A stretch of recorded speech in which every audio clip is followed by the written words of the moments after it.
Hello, my name is Justin Blatnik, and this is going to be a 45-minute presentation on the beginning basics of building a strength program for a entry level or any firefighter really. I'm doing this for an instructional methodologies class through CPCC. So the goals of this lesson are to really understand how important physical fitness is for a firefighter, specifically where fire ground operations can be life and death. Firefighters are required to lift, pull, carry implements and/or objects or pieces of cars or houses that are very odd and heavier than the normal day-to-day life or day-to-day job, a 40-hour work week job that a lot of people work. So the goals of this presentation are to arm the firefighter with the basic weightlifting programming knowledge, as one of the most common problems known or that I've experienced myself as a firefighter is people not knowing what to do in the weight room.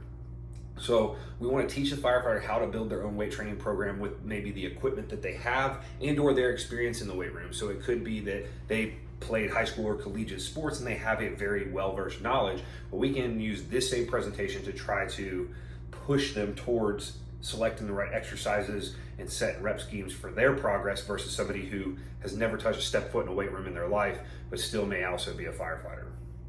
So as a disclaimer to getting into all of this, I'm going to read this verbatim over here. Please note that I am not a physician or a physical therapist and therefore cannot make any statements or cures to any ailments that you may have. I can only make suggestions based off my knowledge, and I will try my best to direct you to someone who can answer your questions if I cannot. As always, it is best to contact your physician before beginning any new diet or exercise regimen to make sure you're in the good health to do so. So to give you a quick little excerpt on my background, my name is Justin Blatnik. I am a Charlotte fireman. I've been with Charlotte for 2 years. This is not related to the Charlotte Fire Department in any way. I'm doing this, like I said, for a class at CPCC. I'm also a part-time volunteer at Wesley Chapel Fire Department. My background, I studied exercise physiology and have my master's in that from Appalachian State University. I've been a certified strength and conditioning specialist through the NSCA for a number of years, as well as a personal trainer. I'm a sport performance coach through the USA Weightlifting. I have my reflexive performance reset certification, and I interned with the Carolina Panthers from 2015 to 2019 as a strength and conditioning intern. In 2017, I opened my own gym, Strength and Power Gym in Indian Trail, North Carolina. We were predominantly a strength sport gym, so think powerlifting, weightlifting, strongman, and the Scottish Highland Games. So I've worked with clients in all numerous realms, and now since joining the Charlotte Fire Department and getting into the fire service, this could be something that, although I'm doing it for a class, might float somewhere and be beneficial to a brand new fireman or somebody who's been looking to improve their health and fitness maybe 15 to 20 years into their career, knowing they have retirement ahead. So let's look at I'm going to dive a little bit deeper here into the goals of this presentation is when we're talking about arming the individual, the basics to build their own program, because a lot of times a fireman may not have resources, depending if maybe they're a really small local volunteer department that does this part-time.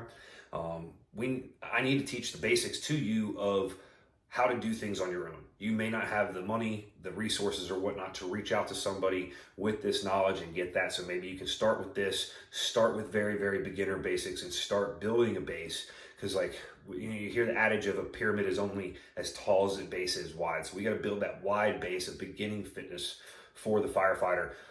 If they're at this point, maybe they're getting ready to try to join the academy, and that's what this information can help with. So the one thing that I need you to remember as I go through a lot of this stuff is it needs to be based on your individual needs. So a fireman that, like I said, came from a collegiate setting, maybe a collegiate sport, even professional sport, they're going to have a completely different background than myself, who was a strength athlete moving into a fireman, versus the distance runner that came in, that somebody ran cross-country track and was a marathon runner. They're going to have completely different needs than somebody like myself, or somebody who has never worked out a day in their life. I mean, yes, if they're going to be a fireman, they'll have worked out, but maybe they're just not the workout guru. They're not the go-getter, workout every day type person. There's plenty of those people out there, and it's okay to be those people, but we know that this job is risky, and we want to make sure that you're prepared physically for whatever may be thrown your way. So I think a big thing as well that'll make a complete difference is the available equipment to the individual that is we're trying to design this for. So we're going to try to make this very, very general And we're going to talk about some of the different exercise selections and choice selections you can make for yourself based off the equipment available. Your firehouse may have a phenomenal weight room. And in the same city, you're going to have another firehouse that has a terrible weight room. And it just could be budget, how long it's been there, times, nobody putting pressure on it. You should see uniformity per department, but even if you go to a big city department, might have amazing weight rooms, and then over here you're going to have a small volunteer department that is going to have no weight equipment at all. You're going to have a hose, a dummy, and maybe a hose bundle or your air pack and body weight exercises. So you may have to get more creative there from the general weight room aspect. Or you're going to have the individual that also has a gym membership, where if you have a gym membership, you definitely are going to have more options available to you that you can now piece in some different things to fit your exercise selection a little bit better. So, and then like we talked about, not just prior experience in the weight room, your general fitness level is going to the general fitness level will alter your selections on some of these things. Some people maybe need to start with a body weight squat before they ever think of using a barbell. Or why can't you go from a body weight to a dumbbell before you go to a barbell? So thinking safety, keeping that in mind, as well as, somebody may say, yeah, I've done barbell squats before, but are you truly using healthy and safe technique and proper technique? So something we'll hit on later is talking about technique with some things.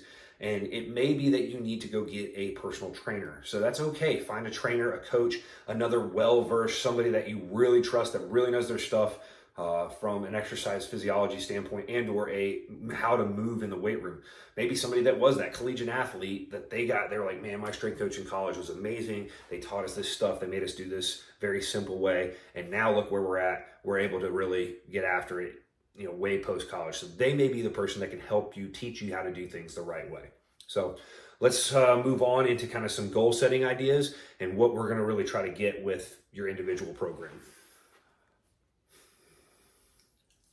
So one of the biggest things that I experienced myself, and just from being a trainer for over a decade or 15 years, however long it's been now, is that goal setting is one of the hardest things that people struggle with. And that the biggest part of that is making them realistic goals. So you've heard there's an adage out there called making SMART goals, which is specific, measurable, attainable, reliable, and a time frame to that. So I kind of like to use the SMART goal thing, and really the biggest thing I have that I'll take away from SMART goals from a fitness standpoint is time frame, specific, and measurable. Those are the three that I care about the most. So measurable, it's very easy in the weight room. I can do more weight on the bar. I can do more reps with the same weight. I can do, entire workout in a shorter amount of time. So I move faster, so I'm in better conditioning. You can use like a race. I ran a 5K faster. So we have very specific and measurable, like we said, SMART goals. They're very measurable time frame. Specific are going to be the needs of the individual. So some people may say, my specific goal is to learn how to get a proper bench press with my butt on the bench and full range of motion touching my chest. That should be a very quick goal with some basic instruction. Or it may be my goal is to back squat my body weight with a barbell. So that's going to take more time. If maybe that person has no experience under a barbell at all, you're going to have to learn how to manipulate your body first, learning how to use the proper technique, then maybe use a goblet squat with a dumbbell or doing some box squats before ever moving to a barbell on your back. And then you have the progression and the measurableness of, hey, I'm going to add more weight to the bar. It's very specific. And then time frame, that's the biggest one I'd say in fitness that is a struggle, is that people always, and I feel like we're a very instant gratification society nowadays. We want things now and very quick, and we want the quick fix. But time frames need to be longer, in my opinion, when you're setting goals than most people tend to make them. Now, this is a most, it's not an always thing. I'm going off of my experiences. Some people say, oh, I want to, if they just, I'm going to use a different number. Let's say they just back squatted 225. They're like, in 3 months, I'm going to back squat 315. I mean, yes, that's possible to add almost 100 pounds to your squat in 3 months, but why not give it a year? You're going to reduce your risk of injury because you're not going to be pushing as hard, as fast. It's still going to be good quality work. And if it happens before that, it happens before that. But what happened to going from 225 to 250? Why can't that be the goal? Yes, we look at those big goals, but I want to bring it back down and break those goals up. And that's something that we can do by looking at your programming. So there's 3 aspects to a training plan or a training program.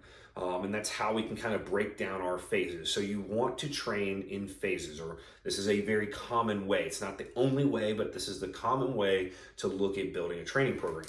So we have, and we're going to come back to these later, and I'm going to address them dive in a little deeper in them. We have 3 parts to training phases. We have our macro cycle, our mesocycle, and our microcycle. So these are all parts of our cycle, and I hope you guys can read this on this. I might have to write bigger. So our macro cycle is a year-long program. Maybe it's a year. So if you look at an Olympic athlete, for example, their macro cycle, Olympics happen every 4 years. So their macro cycles may be 4 one-year macro cycles, 4 big cycles. Each year building to a world championships is their absolute peak. And we don't necessarily need to have that in the fire service because our job is going to be for the next however many years combined. But you can still say, hey, for this year, I want to work on my leg strength. The next year, I want to work on X, Y, Z. This year, I want to be able to build up to do a Spartan race. This year, I want to be able to, repeat the CPAT and beat my time when I was hired. Whatever that may be. We look at a mesocycle is kind of our smaller chunks. So let's say every 3-month period. It could be every 6-month period. It could be every 1-month period, honestly. You could say this month, this focus, and you'll have maybe, let's say we look at 3-month blocks of mesos, and there's different ways that you can do this. So you have month 1, 2, and 3. I'm going to write this up here. We kind of go, we're doing this big, long cycle, and then we divide it up. So there's our 3 months. And these all will be working towards the end goal. Now I may do certain different things here. This may be endurance. This may be muscle hypertrophy or muscle size. And then this is strength. Would be the way that you can break up these 3 mesocycles. And they're all going to be working the same goals. But what we're going to see is different things happening in these phases to build to that endpoint goal. So I don't want to get too deep into this because I'm going to come back to that when we really get into the deeper part of the program down the way. And then what we're going to talk about as well is our microcycles, and that's what most people want to really start at, and you need to start with the bigger picture first. The microcycle could be the week-long, what the program looks like for that week. What are my workouts that week look like? And we're going to dive into doing a sample program in a little bit later. But one of the things that as a fireman I want to push people for is this would be my big goal, and we do pretty well at my firehouse, but at my volunteer station, we don't do this very well. My big goal would be to exercise every day on shift, or that's what I encourage a lot of guys. They may not work out outside of work because of other situations, maybe having to take care of kids, working a second job. My goal is that every shift you're working out, and then the bigger goal off of that, so goal 1, goal 2 is going to be working out as a group on shift. Having that team building time that we do pretty well in my one firehouse. We have a good relationship building time while we're working out. So that's a big goal for myself that I'm kind of interjecting here. So and there's another side of the goal stuff that I want to make sure that we're talking about. That's not really, I guess I say goal, but it's really what matters from our phasic structure and what kind of are the principles behind strength training and kind of what we want to factor in. If we take the phases, what do we take and put in those phases to make them what they are? So these principles are the things that we're really going to want to focus on while we're building out our training plan and building into our phases. It's kind of like the things that we want to make sure we keep in mind, the backbone or the vertebrae of the training program. If the whole body is going to be the program, you got to have a sturdy backbone in there. So the first 3 principles here that we want to focus on and kind of keep as an underlying process or underlying thought in our head are actually the 3 main ones I really care about. The other things can come, yes, they're important, but these 3, if we get these 3 right, we're going to be on the right track. So the first one is progressive overload. Right? So progressive overload is the idea that over time, things are getting heavier. Things are We're doing more work in time. You can build up weight, you can build up sets, you can build up reps, you can build up what I call workout density. Can you do the same workout in less time? That's a denser workout. So if it was used to take you an hour to do that whole workout, if you did it in 45 minutes now, you're going to be in a better conditioning shape. Your muscle recovery is going to be better because you're able to finish one set, rest less, and be able to still perform the next set. So we can go as simple as the simplest way that most people think about it is I went from bench press at 100 pounds to bench press at 150 pounds over the course of 12 to 15 weeks. We added 5 pounds a week, 10 pounds a week. So that's going to be the main thing we have to look at is what is my progression? I talk a lot about progression and regression with movements. So we have to say, maybe I went from a very basic movement and I now also progressed from it to a more complex movement. So we talked earlier about the squat, body weight to a goblet squat, to a box squat, to a barbell squat. That's another way of overloading because we're going to be able to handle more loads at more complex movement patterns generally. So the next thing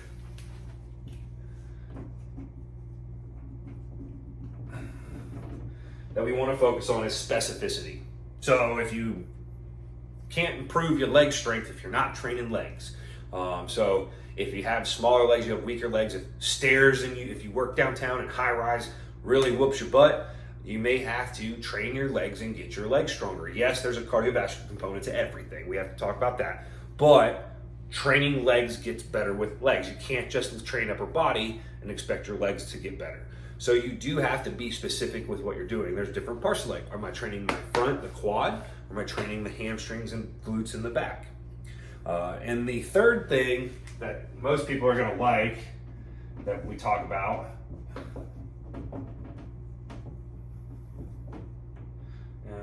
MGMT. I can't write. That's management. Fatigue management. That's gonna be our third main principle. We have to have rest built in. So I personally do not like doing my main work. If I'm gonna now talk more of a specific workout, I do not want to see somebody, if they're doing their heavy back squats, doing a lot of other things mixed in with that, like maybe in a circuit, that is gonna make them very tired so that they cannot really properly push that main back squat. So that's one way to think of fatigue management in terms of inside the workout. Now another thing is going to be rest and recovery. So if you train your legs hard on a Monday, you probably do not need to train them hard on a Tuesday. You may be fine to go on Wednesday. That depends on the individual. Some people can train their legs heavy and hard 3 days a week. It's probably taking them a long period of time to build up to that. And it's not just going to be something you're going to be able to do right out the gate. So you want to start, if you're just starting out a basic weight training program, you're going to want to start lighter and with less work totally involved because you're going to get sore right off the bat. Soreness is a terrible marker or measure of how good your workout. If you're just debilitating sore, you're like, man, I had a good workout. That's not necessarily. Soreness is a muscle damage thing. So I've got to kind of always combat with the very basic stuff, combating those like adages that we hear all the time.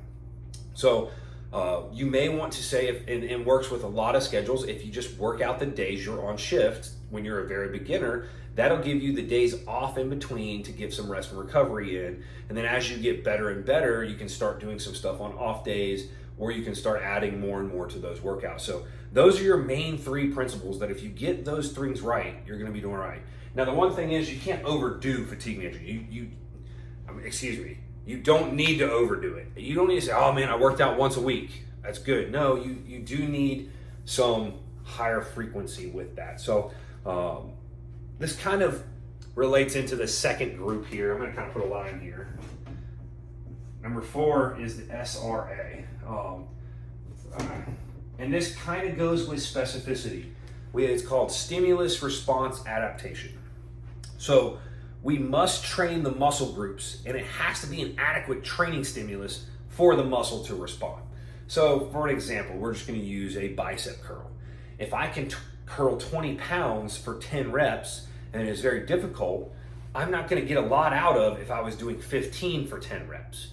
And so then going with like our progression, for me to progress, maybe I need to do 20 pounds for 12 reps, 20 pounds for 15 reps to work the bicep. and then maybe I can go up to a 25 for 8 to 10 reps. I'll have built the strength up in the muscle group by adding more repetitions, because just going to a 25 was too much. I could only do 5 or 6. I was not able to get to the right number range I wanted, and there's all kinds of specifics to rep ranges and whatnot, but the SRA is something that we need specific. So we need a stimulus that is going to be more than what we had in the previous to be able to initiate that adaptation and improvement that we want. The next one, and this is one that I personally love, and I'm probably guilty of doing too much, and that is variation. We only need variation when it's necessary. You don't need to have an over variation. So if I'm working on a barbell back squat, I don't need to do a front squat. I don't need to do an overhead squat. I don't need to do a back squat. I don't need a bodyweight squat, all in different weeks. I need to stick with that back squat, push the progression in the progressive overload, have that specific stimulus response adaptation, and that's the specificity of that movement for my lower body. I can do a dumbbell curl this way. I can turn my hand, go this way. I can turn my hand, go this way. I can use a barbell. I can use a machine. Those are all variations.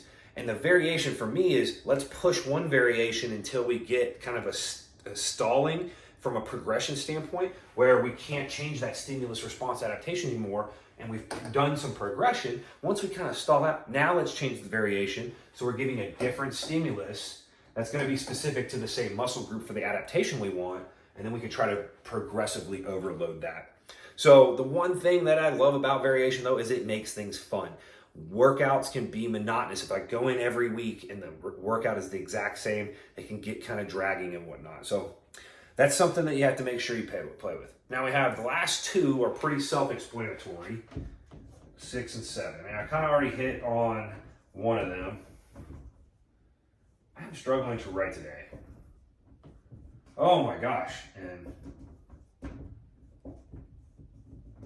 phase potentiation, that word is potentiation, phase potentiation and individual differences. We know we have to account for things being different for every person.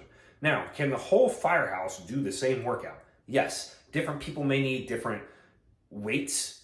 People may need different exercises. Hey, we're going to do this workout. It's got squats in it. Joe may need a bodyweight squat. Bill may need a barbell squat. And Dave may need dumbbell squats. All same squat, all same workout, but they may need their individual differences. And if it's phase potentiation, I kind of hinted on that earlier. Not something I want to think of for a lot of people have to worry about, but we talked about the phases building one to the next. We want them to kind of flow and build upon one another. We want to continue a specific progressive overload. So before we can get into really looking at how to build out a program, we're going to talk about the basics of lifting. So this is where I mentioned before, you may want to find a coach, an experienced lifter, one of your coworkers or firefighters that you trust, and find them to teach you proper technique. I could stop this presentation right here, right now, and that would be probably the most important thing I could tell you out of how to build a training program. It does not matter what you do as long as you start with proper technique. Specifically as firemen, if you get hurt in a weight room because you're working out and you do things improper and you can't perform your job, that is a detriment to your job. It's a detriment to the citizens that you serve as well. So do not risk something stupidly in a weight room not knowing what you're doing. Find some help. That would be, I wish I should have started this entire presentation with that. And if you do that and you learn things properly from the very beginning, you're going to probably progress better. You're probably going to see development better. You're not going to be in as much pain. Like your weight training is going to have inherent soreness, aches, pains, joints, strains, this, that, and the other. We obviously want to minimize that.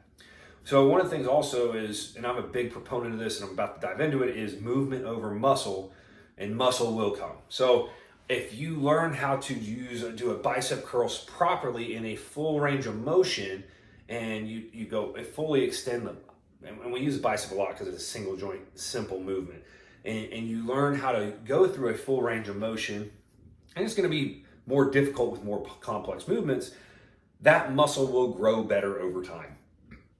And that's kind of what we talk about with proper technique, is letting the load of the exercise grow over time as well. So you don't have to jump into the heaviest weight right away. Start small, start light, and let time slowly chip away and build that. One of my favorite quotes I've heard from somebody is like, how do I get strong? And the reply is lift moderately heavy weights every day or every week for 10 years. And then you'll probably be pretty strong. The key one that always struck me was moderately heavy. Doesn't say heavy, doesn't say light. Have something that is going to give you some little bit of strain and you'll be good to go.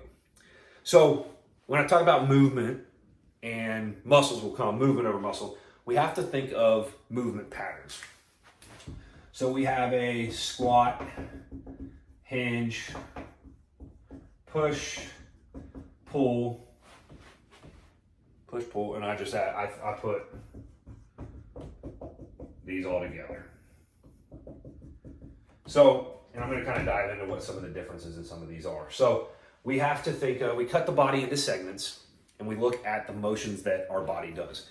So from a squat, we have a squatting movement up and down, and then you can also think like a step up, like walking upstairs. We have a hinge, which is going to be a deadlift type movement. Hinging at the hips going back, learning how to properly bend at the waist. That is something that is very, very difficult for most people, but that's how we should learn to properly pick things up. If we can learn to deadlift properly, then it's going to be a lot easier when we have to go pick up a human being off the ground and drag them out of a fire, for example, or being able to lift heavy tools without straining your back. Then we have I left one out of here, kind of put up here, a lunge pattern. So it kind of fits with the upper body, or the lower body, excuse me. So it is a single leg. We are split stance, thinking lunging, taking a knee to the ground. We have forwards, backwards, side to be able to maneuver, maybe a tool working on extrication, trying to manipulate your body in different ways over obstacles and whatnot. Then we have push and pull. That's going to be push and pull horizontal and vertically in kind of any angle you think with the upper body. That's going to cover most everything with the arms. Even at the elbow joint, we think pull will be here with the bicep, and it's a push away with the tricep. Same with the leg muscles, technically are a push and pull with the hamstrings and quads. So, and then the last one, probably the most important in regards to just general fitness as well, is rotation, flexion, extension with our core. So flexion, extension, up and back, side to side, rotation, obviously, and then we also have the anti of those movements, anti-flexion, doing a one-arm carry, holding a saw in one hand and walking. Our body wants to tilt this way, and we're resisting that. And same with a rotational movement, we can resist rotation. Throwing all of that into how we have to learn and train our body, this is how we can kind of start piecing apart what a workout may look like. Can I hit one of these in every workout?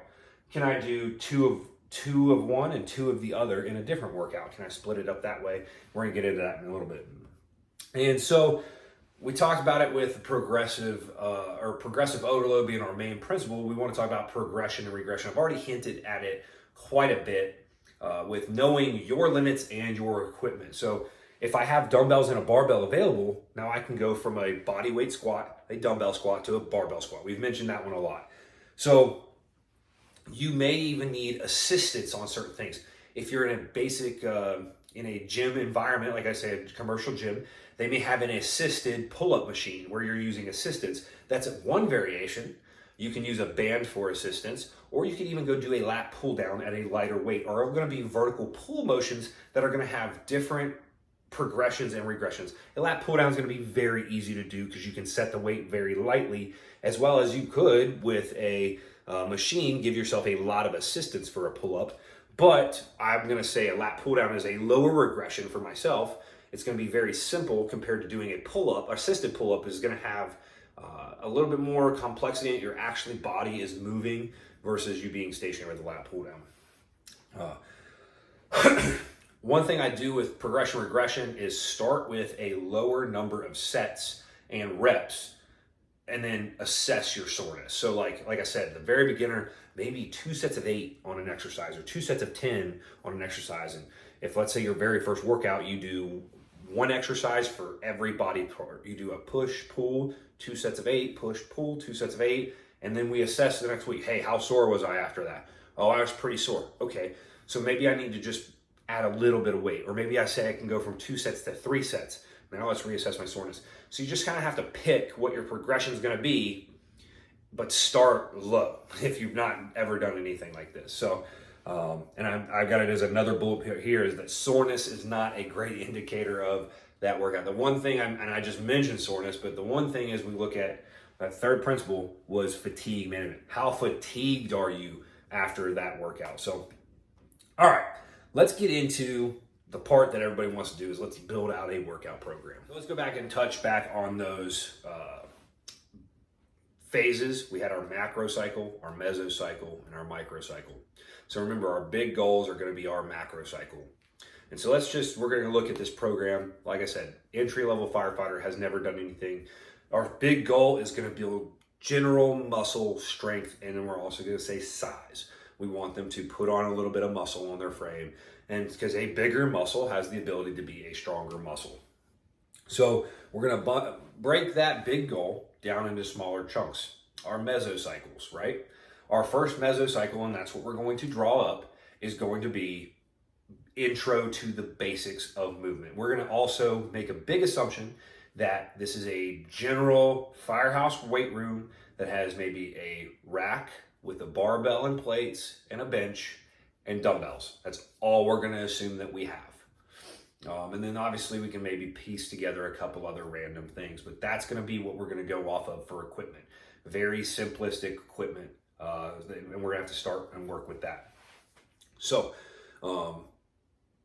and then we're going to go ahead and, as we're drawing up our program, we're going to write out a sample week here. So the goals of each literally cycle can be different things. We think muscular endurance, muscular size, muscular strength and power, and how we can manipulate all these type of things are by adjusting our sets and our reps and our loads. And that can get very, very complex, but we can also make it very simple. So the one thing we're going to do with this microcycle is I want to talk about, our mesocycle. Let's say our first month, we're going to say how many days a week are we going to work out?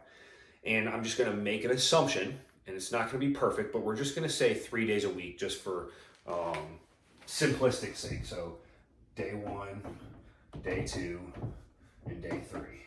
All right, these are going to be our 3 workout days that we're going to work off of. If I can get this board to stand up here. So the one thing I want you to think about with this as well is that life factors can get involved and you can spread things out. So if we go off of the Charlotte Fire schedule, we work 10 days in a month. Well, that would be 12 workouts in a month versus 10. So what we're just gonna do is we can almost say workout 1, workout 2, workout 3, and then workout 4 will be a reproduction of workout 1. So it could take you 2 weeks to do these exercises based off of the work schedule. Would I like it to go a little faster than that? Yeah, we're gonna try to say 3 days a week. So 12 workouts in a month. So the one question, I've said this multiple times, it's because you tend to get the same few questions that are the predominant ones. And the big thing that most people really get in the weeds with that are not the most important things, I guess that's the best way to put it, is sets and reps, tempo, and rest. Those 4 things that build up a workout. How much, how many, of what to do, how much tempo, how many sets and reps do I do? They want to know like the exact measurements, like making a recipe. And it does not have to be that specific. It does, we talked about specificity, but in general, I'm gonna throw up some very general numbers up here and talk about some of that. It matters, but then it doesn't. We'll have a range. So one of the things we'll talk about is, let's get these 2 out of the way. Tempo. Tempo in a general strength and fitness is going to be a controlled lowering, let's say a bench press, and a fast up. Control lower, fast up. You don't have to overthink it. You'll see numbers written 3-0, 1-0, and you have to understand those type of tempos. With any movement, squat, controlled lowering, fast up. A curl, this would be a fast up, control the lower.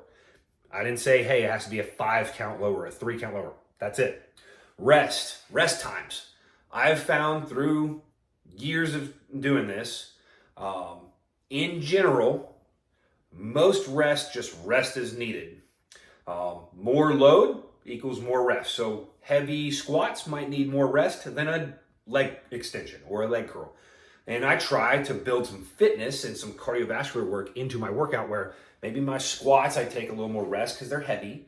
And then later in my workout, when I'm doing my assistance exercises, I don't use as much rest, try to keep my tempo of me moving through my workout faster, the same tempo in the exercise that we just talked about, but I'm gonna move through my workout faster. So sets, if we're gonna go general, sets 2 to 5. That's very general. That's probably enough. Specifically, it's going to depend on what your reps are, but you have different things. How long is your workout? How long can your workout be? What experience level do you have? We talked about new lifters may only need 2 sets, and that's probably going to be plenty. As well as the other principles, remember, progression and stimulus. If I did 3 sets of 8 with 100 pounds on bench press last week, I can either go to 4 sets of 8 at 100 this week, or I could go to 3 sets of 8 at 110. So we have all these progressions, and your sets can be progressions as well. And I like doing that. Beginners, I like maybe starting at 2 sets to 3 sets to 4 sets. All of, may say 8 reps, and we just stay at the same weight. We're building our volume or our total work that's done in a workout. Now, this is a big one. I'm going to write this up, and we'll come back to the program, is reps. What do we get with our reps? So reps in general are going to be 1 to 20. 1 to 3 is going to be max strength, right? We got 1 to 5, 3 to 8. 1 to 5, 3 to 8, 6 to 12, 10 to 20. 6 to 12, 10 to 20. These are very general numbers once again. 1 to 5 is going to be training for power. This is going to be 3 to 8, blanking list. General strength. General strength. This is going to be hypertrophy or size, and this is going to be endurance. So based off of, I'm going to kind of give this as a quiz thing. So as a beginner, we don't need to do a lot in the max strength range or the power range. We've got to build the basics. Our assistance exercises are going to be down here. We talked about general strength and general size. So our main exercises are going to fall in the general strength. Our assistance exercises will probably fall in this hypertrophy, which is also known as muscle size, if you didn't know that one. Or some people pronounce it hypertrophy. I don't like it. It's hypertrophy. So 6 to 12 is going to be our general assistance exercises. Maybe some might be in the 10 to 20 range, our muscle endurance. And that just depends on the exercise, and over time you'll learn how to progress through some different exercises. So this can change with the variation. Some exercises need more reps, some muscle groups, and that's a lot different, lot deeper dive into stuff. But in general, like we talked about for this program, we're going to stay right here in this 3 to 12 range, probably a little bit on the higher end. So if you see this kind of goes, strength is higher and endurance is lower and muscle in the middle. So like strength, muscle size in the middle, it's kind of a spectrum. It kind of goes, it shifts from side to side. You can still build max strength with 10 reps, especially if you're doing more with 10 reps than you were before. Let's dive into this program and you'll probably make a little more sense. So what we're going to do is we're going to split our main movements across 3 days. And then I'm going to just pick. And what I'm going to say is our main movements are going to be starting with 3 sets of 6. And each week we're going to progress them from 3 by 6 to 3 sets of 8 reps and then 3 sets of 10 reps on this main movement. And our assistance movements, we're going to do less. Remember, we talked about starting at 2. We're going to do 2 sets of 10 to 12, 15. So we don't have to do, we're going to do what's called flat loading. So is what I'm going to build. This is actually going to give us a 3-week program from our 1 week. Flat loading means we're not going to change the weight. We're going to stay the same weight on the exercise. We're going to figure out a weight, pick a weight, and stick with it. So let's go back to those movements. And we talked with, let's say a squat's going to be on our first one. And let's just say they've figured out. We're going to use a barbell back squat. So day 1 is going to be a barbell squat, and I'm just going to abbreviate here. So we're going to have 3 by 6. So we had a squat was our first movement. We had a hinge was our second movement. So let's go here. We're going to do a general deadlift for 3 by 6. And then we had a lunge was our third lower body movement. And so we're going to do a reverse lunge actually. That's our first movement each day, done. And once again, this would be 3 by 6, and we're going to make sure we do that per leg on there. Now we have our upper body push and pull. So we're going to have push horizontal. So this day we'll do a barbell bench press. Now we have pull horizontal. We'll do that on the same day, push and pull horizontal. So now we're gonna do a bent over, B-O, bent over. We're gonna do a dumbbell row. It's gonna be a little easier to hold than a barbell would for most people. So once again, bench press is a main 3x6. We're gonna call the row a little bit of an assistance. Even though push and pull should be even, we're gonna go 2x10 on that one. For our deadlift day, we have push and pull or vertical now. So we'll go with a barbell overhead press. That'll be a 3x6. And now on this next one, for pull, let's say we can't do pull-ups yet. So we're gonna have to do an assisted pull-up.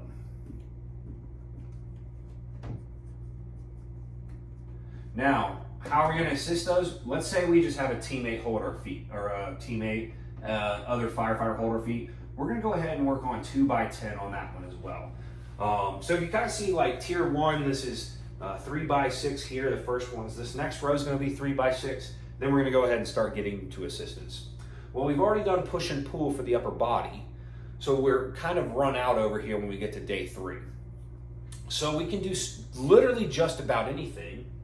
And since we've got a lot of upper body work, let's say we do a reverse lunge.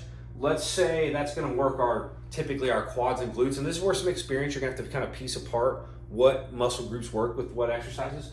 Let's say we're gonna learn to do a dumbbell RDL. Because that hinge movement is very important to learn. We're gonna go ahead and go 3x6 with that as well, all right? Now, what else do we do assistance-wise? Well, upper body-wise, you can kind of pick and choose, and this depends on the variety. Let's actually do a barbell incline press. Let's say your bench inclines. They want to do another press, barbell incline. But since it's our third tier, we're going to do that as an assistance, even though it can be kind of a bigger movement. Now, this is not perfect. This is like I said, very, very basic. There's different ways, depends on the person, what they're capable of, and if they have experience.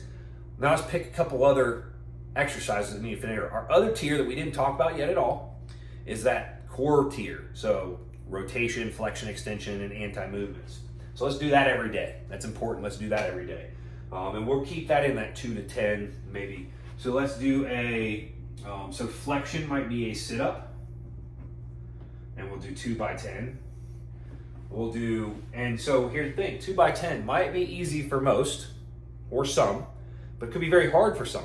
So 2x10 may be perfect body weight for somebody. If it's too easy for you, hold a dumbbell or a plate on your chest. Easy way to do that progression and regression with the same movement.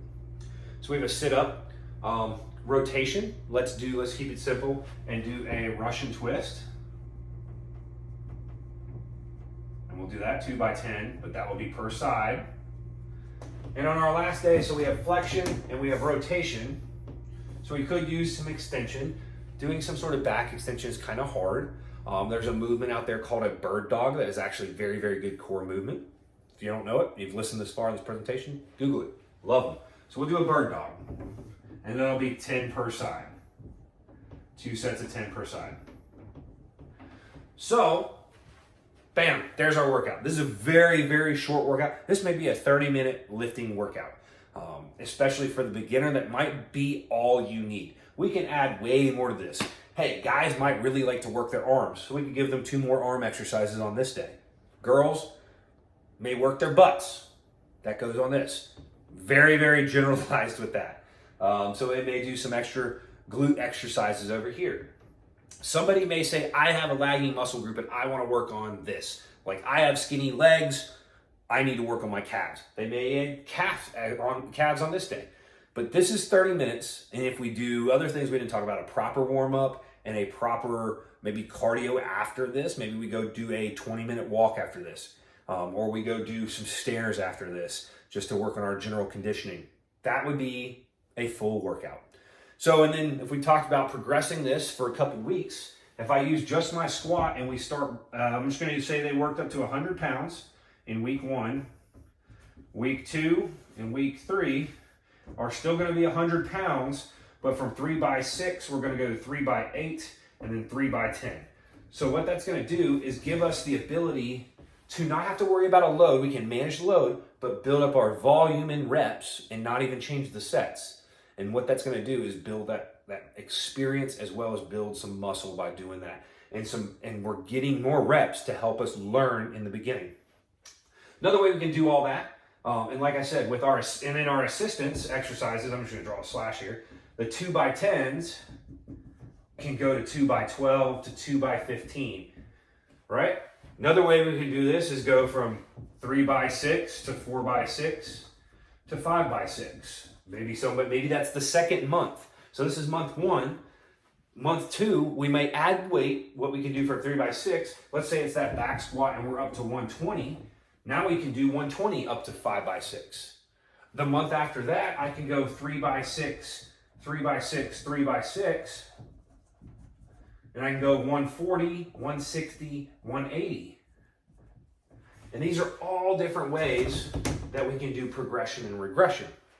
There's not a set way. The big thing is picking what fits the phase that you're in and sticking with that. You don't need to change it all over the board.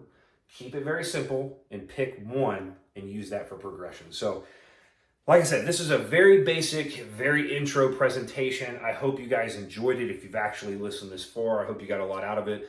This is the hardest part. Most people get stuck in the numbers of what do I pick? Pick one and go with it and see what happens. And if it works well, repeat it the next month, and then you can see how that month goes. And let's say that month didn't go as good. Then you can make another change. Don't jump around just for the sake of jumping around. So, real quick as a summary, I want to make sure that we talk about that this was the basics of strength training for a firefighter in general. This could work for just about anybody, honestly.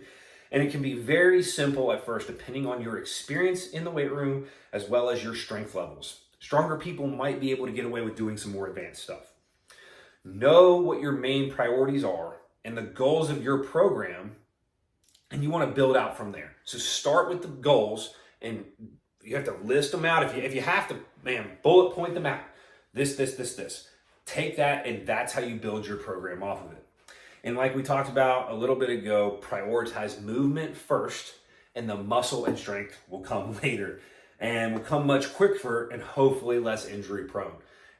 And like I said, if you get hurt in the weight room, you're not going to be able to perform your job. So hope you guys enjoy this. If you really want to, since this was for an assignment for a class, build out your own strength program. Try it for a month, try it for 3 months, try to look at how to build that out, and let me know what you think. Send it to me, and I can give you some critique and some help. So thank you guys so much. Hope you enjoyed it. And if you got this far, stay strong.